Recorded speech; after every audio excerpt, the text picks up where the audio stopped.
Imagine a normal town, a Roman town, 2,000 years ago, called Pompeii. And imagine what it would have been like to call this place home. These streets would have been packed 365 days of the year. The air would have been filled with the smells and the sounds from the shops and bars. There was a giant arena where thousands came to boo and cheer the gladiators. Open-air theatres for shows. Bathhouses.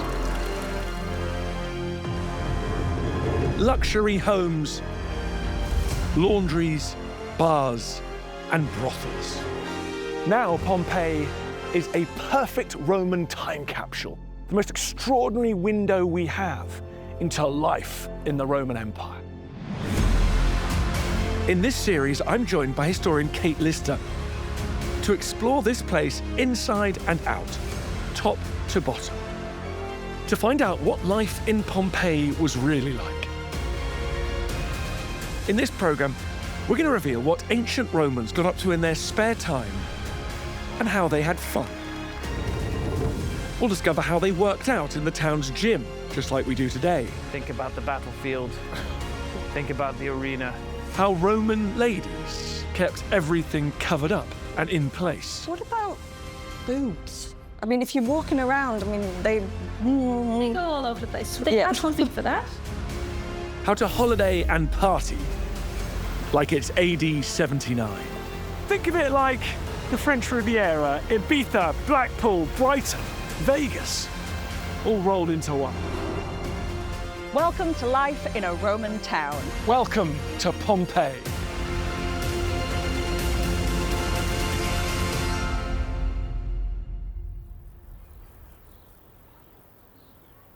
Just a normal, average day in Pompeii 2,000 years ago.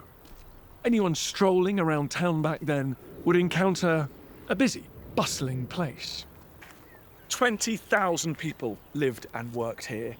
If I'd been a wealthy Roman, I'd have walked into this forum wearing my best toga, trying to make an impression, pushing my way through the jostling crowd, perhaps stopping to chat with a business contact or a friend. Did you hear about that dodgy deal Marcus made? Or did you see the games yesterday? That gladiator is unstoppable. All of that going on over the hubbub of the crowd, the market traders hawking their wares. It was full of life. Like towns and cities across the Roman Empire, Pompeii never stopped, 24/7, 365 days a year. The Romans didn't even have weekends. They'd work every day of the week, though it has to be said, life was much easier if you were a local fat cat. Just like today, time off was a luxury, and the more money you had, the more time off you would get. If you were someone like Stephanus, who owned this, one of the city's most successful laundrettes, then you might clock off work at about 3 and let your slaves take care of the rest of business. Rich Romans like to work hard, but play even harder. So how might someone like Stephanus relax after slogging it out at work? One writer from the time, who was described as a very wise man, who was evidently a very serious man too, complained about the constant noise coming from below his flat. He said it was so bad that he wished he didn't have ears to hear it. He said he could hear a constant banging and crashing and humping and panting and wheezing all the time. But it's not what you think it is. He lived above a gym. Just as we might leave our desks and have a quick workout, wealthy, respectable Romans were fitness freaks, with gyms found in towns across the empire. I've popped down to Pompeii's main exercise ground, basically the town's sports centre, to find out how ancient Romans got fit. And I've come dressed for the occasion in my Roman gym kit. This place is massive. It is. This is the gym, the palestra. Alexander Mariotti is an expert on Roman physical fitness and my personal trainer for the day. So you can imagine this whole big old space here just full of people working out, like a leisure centre. Precisely. And you know, the Romans had a great sense of the fact that they had to keep people healthy. So they had access to the baths, but they also have access to the gyms. Everyone could come to the gym, women included, with fitness programs just like today, including weights, running and jumps. We have a great one from none other than the physician of the Emperor Marcus Aurelius. And he gives us advice on how to work out, what workout tools to use, but also diet. And most important, he tells you about recovery and relaxation. This is all sorts of good advice that we can certainly use today. So why don't you put me through my paces based on the emperor's routine? I'm going to give you the perfect Pompeian workout for a good citizen, exactly as it would have taken place right here 2,000 years ago. So you ready for it? Okay. We start with the good old small ball, or as we call it, Okay. medicine ball, pushing the ball backwards and forwards. Okay. That's it. Yeah.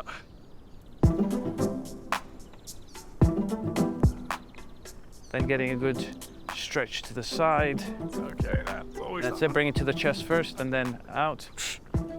That's it. Okay.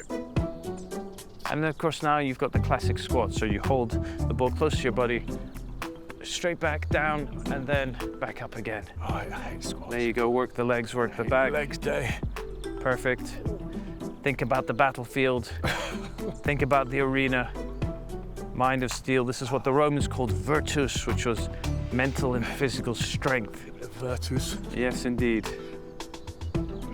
Perfect. After the small ball, it's time for the very small dumbbells. This size would actually have been used by women. Men might even have been lifting boulders, so I'm not complaining.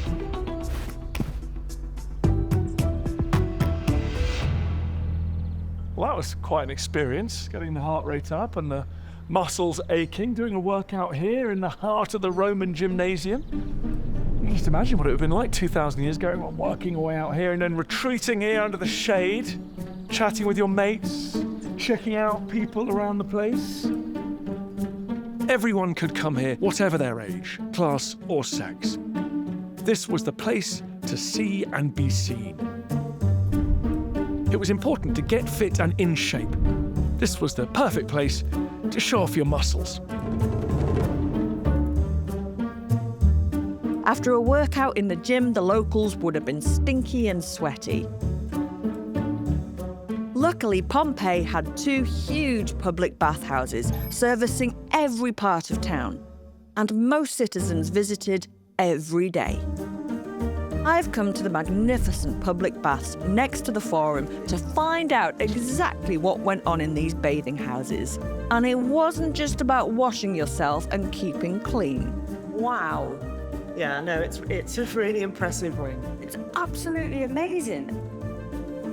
Sophie Hay is giving me a private tour. Sophie, this room is incredible, and I know that we're in a bathhouse, but I've not seen any baths. So we've come into the changing room first. Your slave would help take your sandals off and your clothes off, and then you would leave your clothes on shelves above. So this is what all these little holes are. These are brackets for a shelf where you'd leave your clothes and get naked.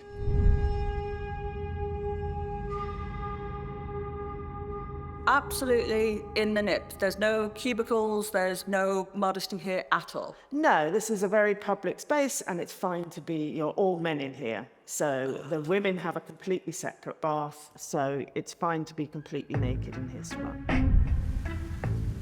Every Roman citizen could visit the baths. It was a sign of being civilized. Entry cost just a few coins, so rich and poor could bathe, though they wouldn't have mingled. There were time slots, and of course the rich got priority booking. So let's imagine I've come in from my bath, toga off. Now where are we going? What's the first step in a Roman bathing experience? I would be in one of the warm rooms next door. Wow, It's really grand. this really is. And you can't miss this row of semi-naked and naked men sort of supporting this little plinth above them. This is Roman willy waving this, isn't it? Essentially, yes.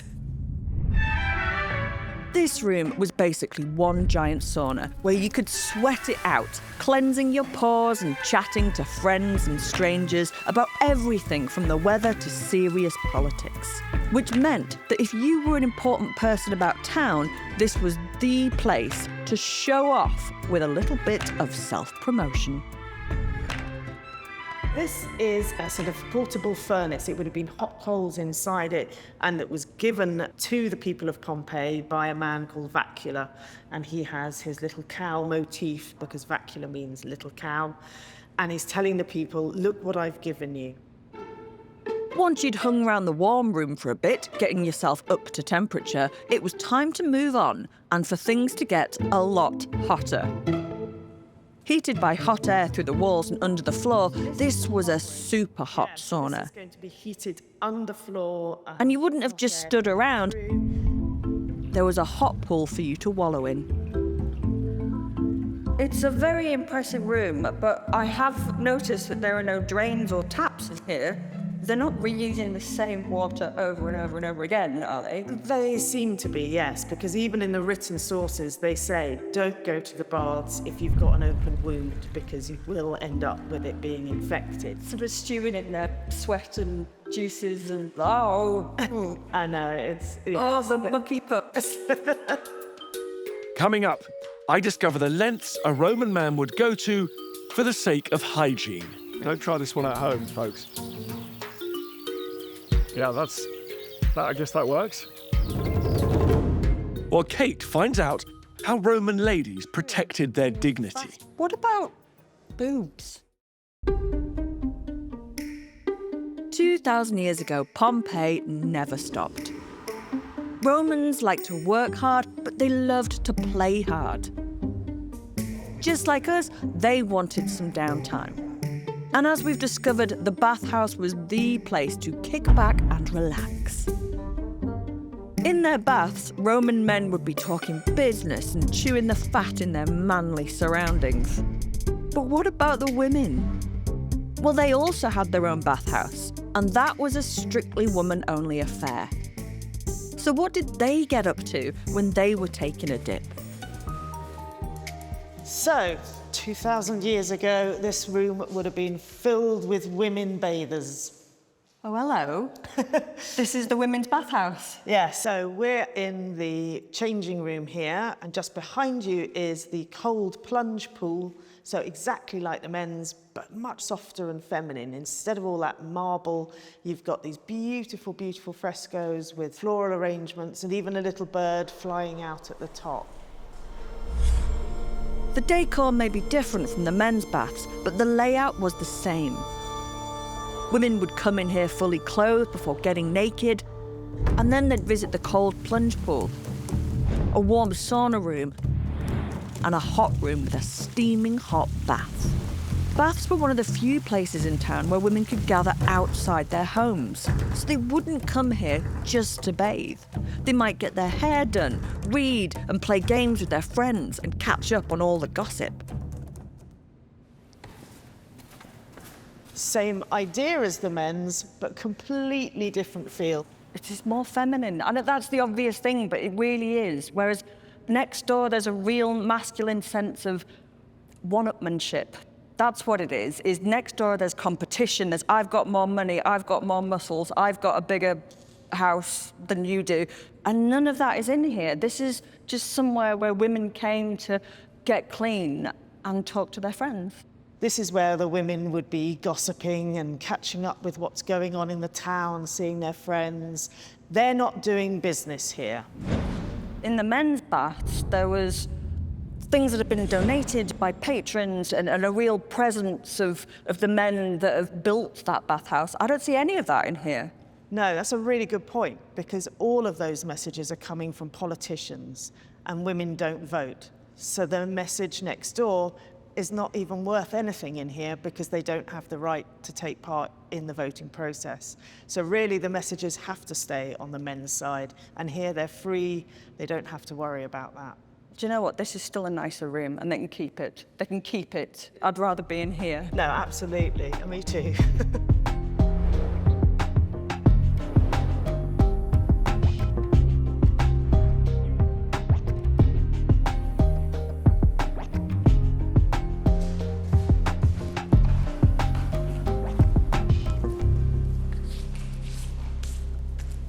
This was the place for public pampering. And oh, to have been a fly on the wall in this room 2,000 years ago and listening to what the women of Pompeii were saying to one another with no men around.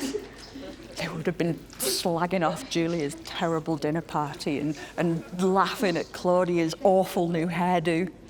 And of course, moaning about their husbands and probably swapping some stories about which gladiators they fancied as well. Well, considering how bathing was obviously such a big deal to those Roman men and women, I think I'd better get a feel for it myself. I'm up for a bit of Roman male grooming. Not far from Pompeii, these baths are fed by natural hot springs, and remarkably, Romans were splashing around in these waters 2,000 years ago. Just like in Pompeii's baths, here they'd have enjoyed the cold plunge, the steam room, and this hot pool. That's nice. Alexander, my personal Roman trainer, has joined me for a dip. It's not too hot. Actually, not bad. It feels over It's good. Yeah, 40 degrees. it is. Better than having a wash in a river like a barbarian. Yeah. Very relaxing. Imagine after a long day in the forum, doing my business deals, coming here and chill out with your mates. Conspire against the emperor. Yes. Very pleasant. But we don't want to become stewed prunes. That wouldn't have been a good look about Pompeii. In Roman times, the pampering didn't end with the pool. It was time to get properly clean. Except the Romans didn't really wash like us because they didn't have soap. What they use can be found in any restaurant around the world, in any supermarket. It's, of course, olive oil. Olive oil? Yes, and we have some with us here. So we'll just squirt a little bit on here. Rub it in as you would your shower gel. And what you need now is a good old scraper. There's a Greek physician who tells you scrapers are for two reasons. To treat your athlete well if he's performed well, and to kill him if he hasn't. Whoa. Obviously, you've behaved properly. Thank you. So what we do here is you scrape the olive oil along. Wow. Scrape the olive oil. And you can see that the olive is pooling there perfectly. And then, of course, you flick it out. You're just taking my skin off. Yeah, well, your skin is not the object. The object here is the olive oil and your hair. With oil instead of soap and a scraper instead of a sponge, getting clean didn't just mean removing the dirt. It actually meant removing your body hair. Now, once you've done that, just in case you haven't got the hair off, you get one of these, and this is a razor. So you see Oh, wow. beautiful hole here just to put your finger. Your thumb goes in there, and you would shave just as you would an open razor today. Precisely. Yeah, that's good. I can see that working. Yeah. Having a nice little bronze mirror or silver mirror, just... Yeah.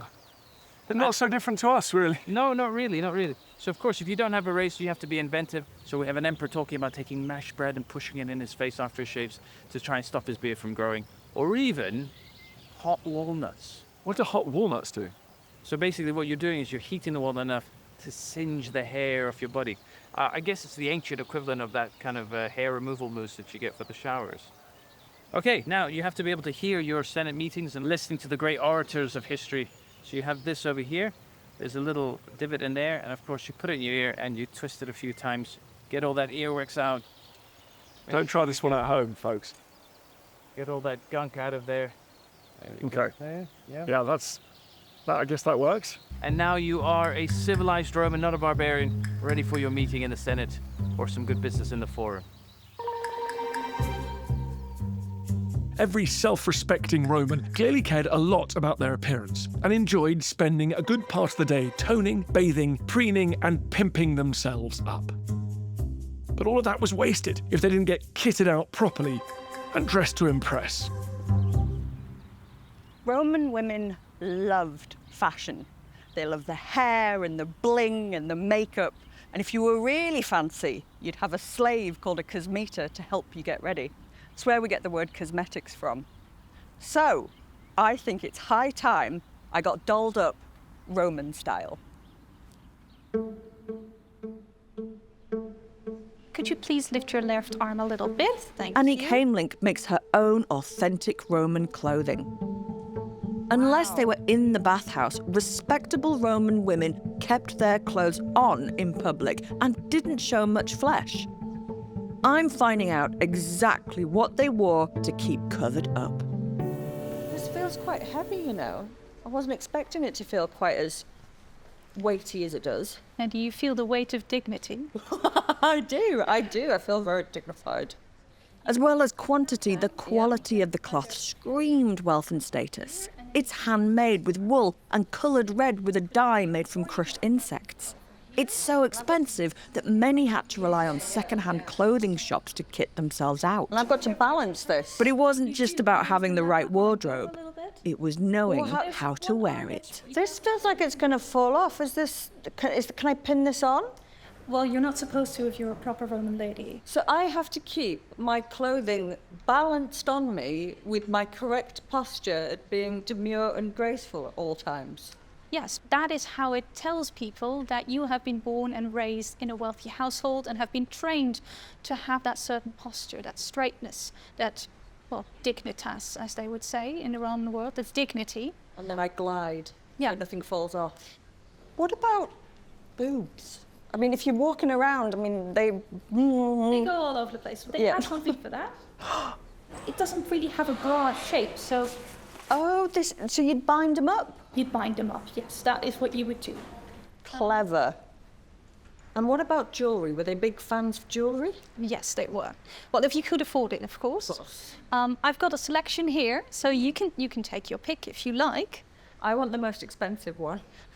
Well, that would be the big amethyst necklace. Right, okay. Let's do that one. I'll put it on you. Okay. These amethysts had to be imported from Egypt, so were seriously expensive. If you were a rich Roman, you'd be dripping with jewels to show off your wealth. And of course, you'd need the right hairdo. My hair's probably too short for a Roman woman, but the colour's right, because they did like blondes, right? They did, yes. So you could actually, if you didn't have blonde hair, either use a wig or you could bleach your hair, even 2,000 years ago. I can't imagine that would have been too gentle.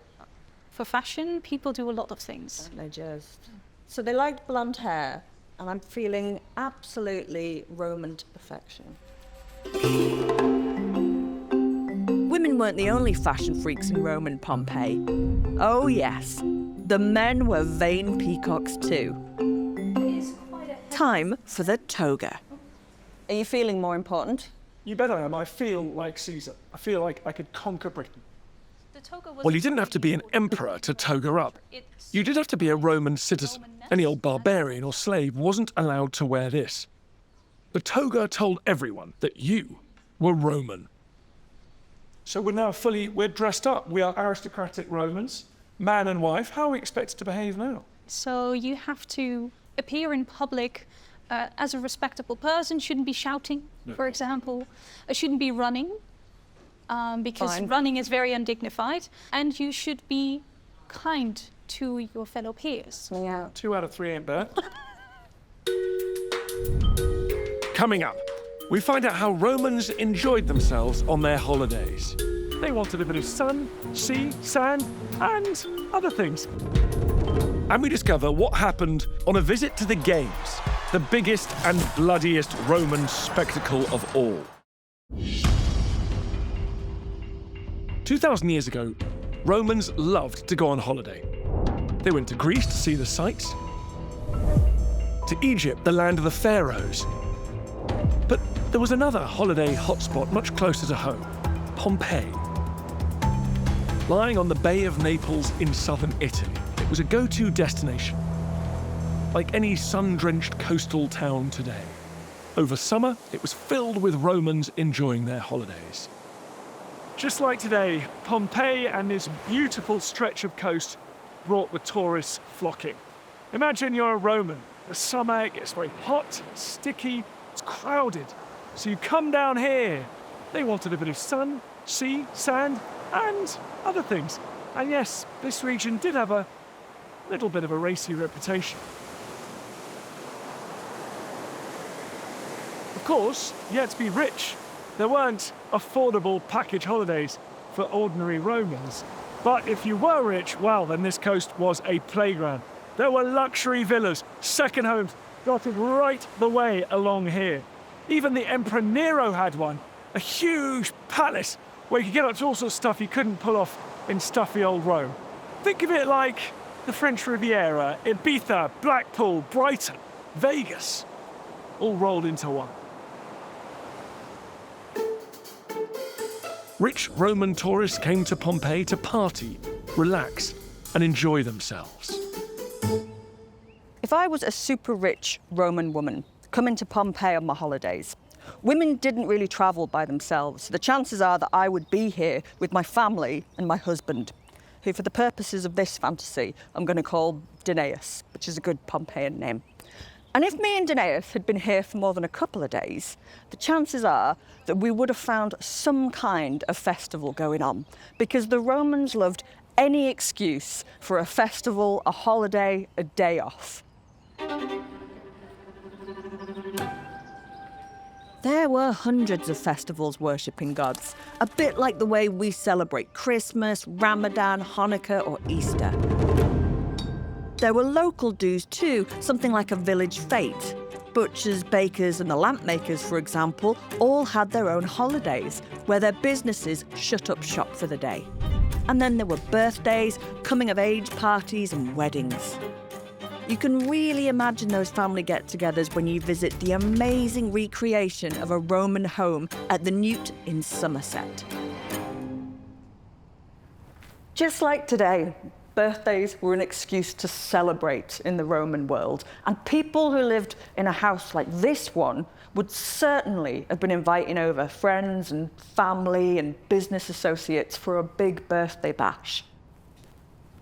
Now, we know the Romans invented a lot of things, but they didn't invent birthdays. In fact, they were a really big deal in ancient Egypt, or at least the pharaoh's birthday was.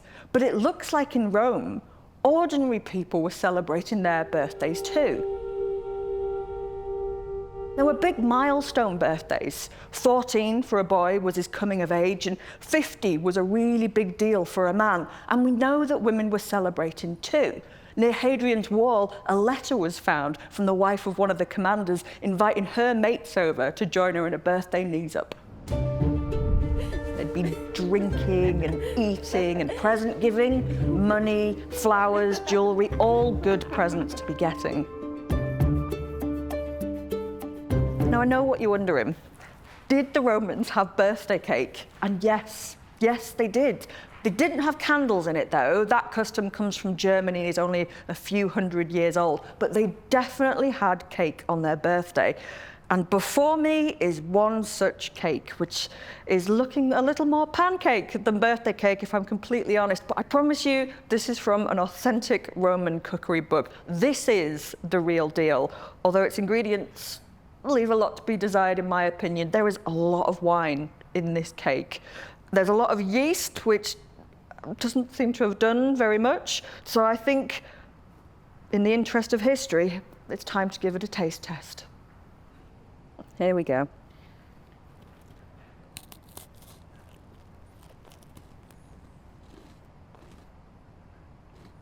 That has a very interesting texture. It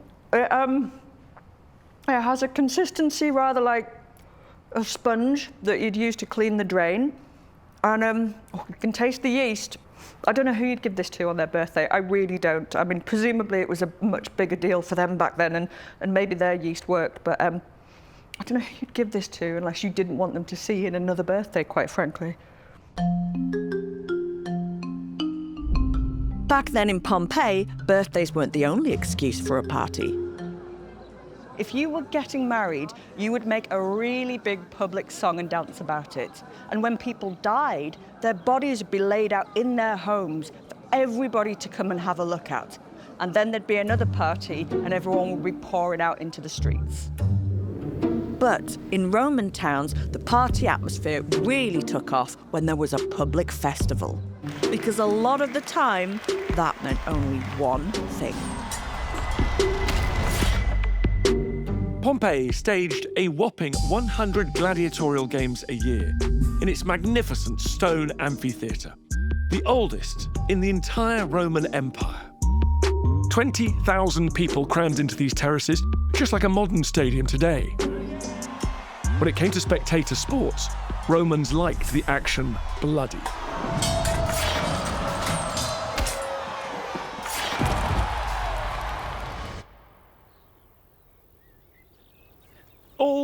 free citizens were entitled to come and watch the games in the arena. There would be some slaves as well, because some of them would come with their masters and bring them refreshments or a nice cushion for their bottoms on these hard seats. Depending on your status in Roman society, well, that's where you sat. The rich and powerful right down the front, ringside, and the poorer you were, the further up you were. I reckon I'm in a good place now, about halfway up. Good view of the action, but I'm not so close that I risk getting spattered in blood and gore. Not that the Romans seemed to care much. These games went on from dawn till dusk. In a small break at midday, criminals might be executed. Not exactly light relief. In fact, the bloodiest gladiators were the poster boys of their day, like modern Messis and Ronaldos. And you can still find messages from their fans in homes across the town. Gladiators found themselves incredibly famous. They were stars, and their names were scrawled on walls on towns like Pompeii and right across the empire. We learn about Attilius, who won 12 bouts. There was Croinus, who won 5 out of 7. And then Princeps, who won 12 out of 12. And look here, just here in Pompeii, there's this wonderful bit of graffiti, childlike. It must have been done by a very young person. You see 2 gladiators battling here with their shields, and then other men fighting wild beasts. This one stabbing this animal here. So clearly, the games, going to the amphitheatre, was not age-rated. It wasn't PG or 12 or 15. Everyone could go, and that meant kids were going along and enjoying the gladiator fights and the gore.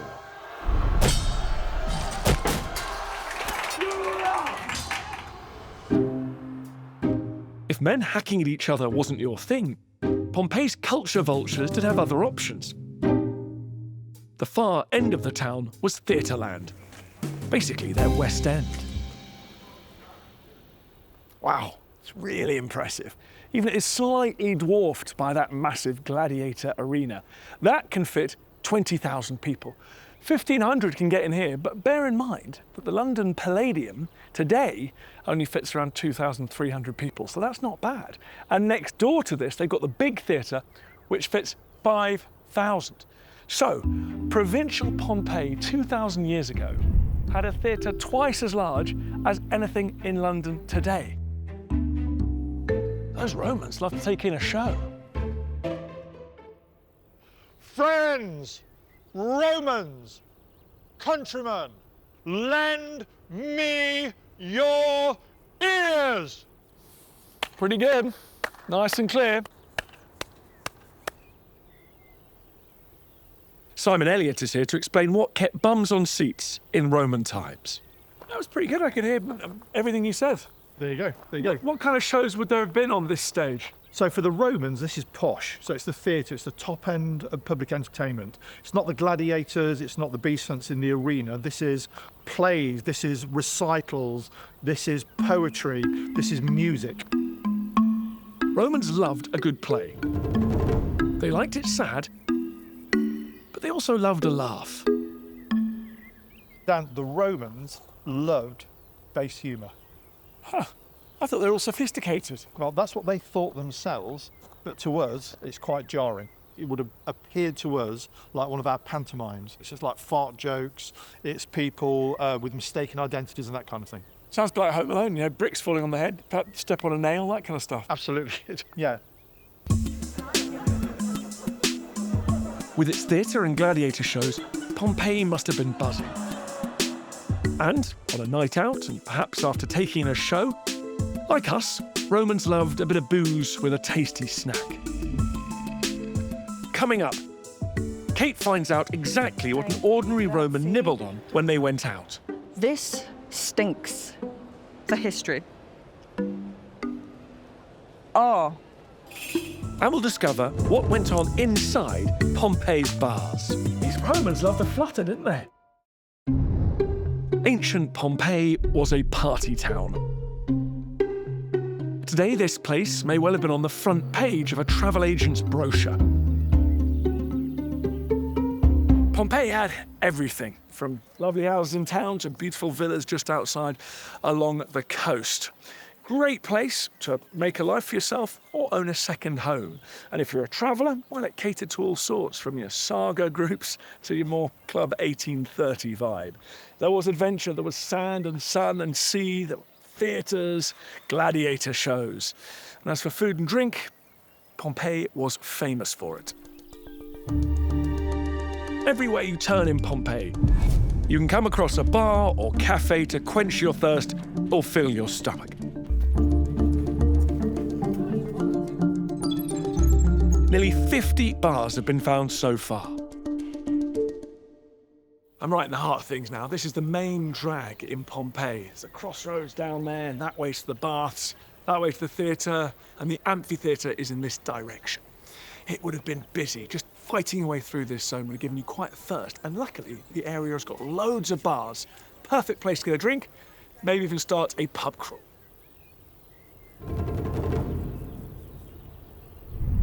And this was a typical bar. You can see you've got the counters here with these hollows. There would have been food containers in here, possibly one or two of them for jugs of wine as well. I can just imagine coming in here after a hard day's work, sitting up at the counter and ordering some delicious food and getting something to drink.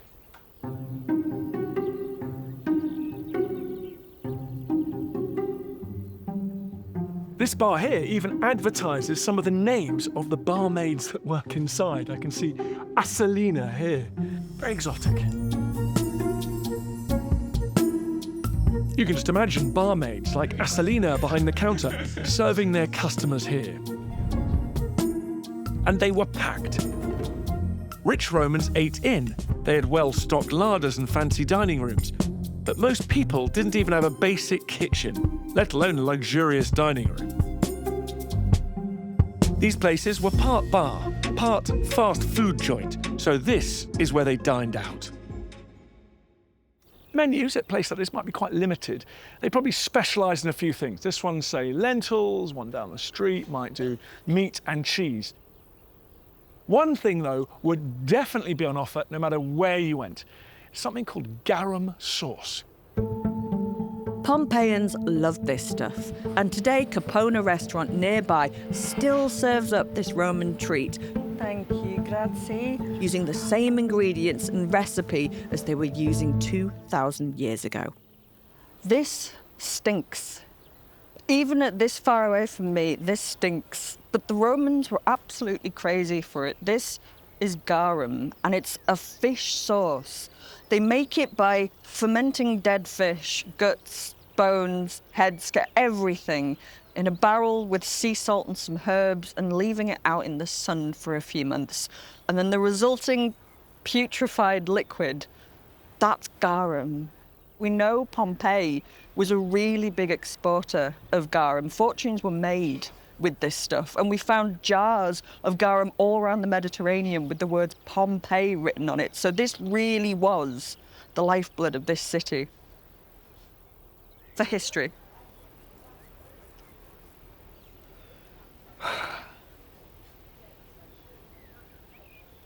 All right, it tastes like cat food.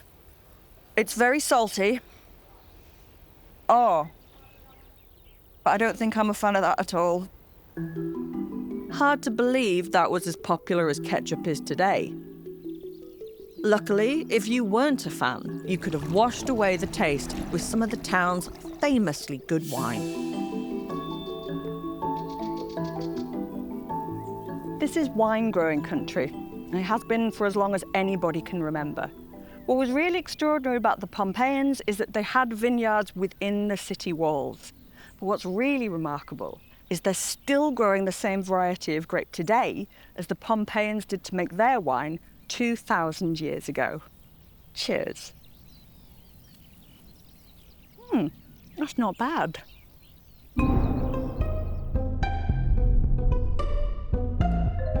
But Pompeii's bars weren't just somewhere to eat, drink and be merry. There was something else, a bit more surprising going on inside them. Something we still do today, and it was a famous Roman pastime. Gambling. So we've got evidence for it right from Augustus, the emperor in the top. Yeah, Claudius, he loved gambling so much that he even wrote a book on the subject. but you get it right down to the normal levels of society, that ordinary people come here for a nice meal, nice drink, and then they want some fun. Today, Jerry Toner is helping me prop up this bar. What are these? So these are knuckle bones, and you find these in the legs of most sort of animals, sheep and cows and things. And if you look at them closely, they've got 4 sides. Yeah. And you'd roll 4 of them, and what you're looking to do is get 1 of each face. Okay, here we go. And then what we're going to do is, just to make it a bit more spicy, is we have a little side bend. Whoa. You know, this isn't just for the fun. I'm getting nervous. So for every throw, we're going to put in £1 each, you know. All right. And Things heat up. And the pot gets bigger and bigger, you know. Every time I haven't done it, so I have to put another £1 each. These Romans loved to flutter, didn't they? They did indeed. Gambling was officially banned in Roman times, except once a year during one of their festivals. But here in Pompeii, that rule seems to have gone out the window. Would everyone come here, rich and poor alike? I think probably the really rich, the elite, probably wouldn't come here. It'd be a bit sort of low class for them. But I think everyone else, you know, yes, they're coming here. Remember that a lot of ordinary Romans live in places where they don't have cooking facilities. So this is where you come for a nice hot meal. And you leave with some money. And, well, as we have on the wall, we've got the god Mercury on the left carrying a bag of swag. Pompeii was a bit like Vegas. You could make a fortune, you could lose the lot. Some places like the theatre were quite classy, others a little sleazy. One thing's for sure, it wasn't a place you'd forget in a hurry. I think Pompeii could have been quite a fun place to be, quite vibrant, lots of entertainment, but sometimes the crowds at these big events could get quite rowdy, and bars like this did have a reputation. We've got evidence of what happened when too much wine was drunk, arguments broke out over a game of dice or a woman or both. Fights were not uncommon. Clearly, once you scratch the surface, Pompeii had a dark side. In the next episode, we'll explore that dark side. Crime and punishment in Pompeii. Muggings were a big problem in Rome, and we can assume Pompeii too. People were killed, including women and children. The penalties could be brutal. The convict would be tied into a bag with a dog, a snake, a monkey, and a rooster, and then they would be hurled off the cliffs.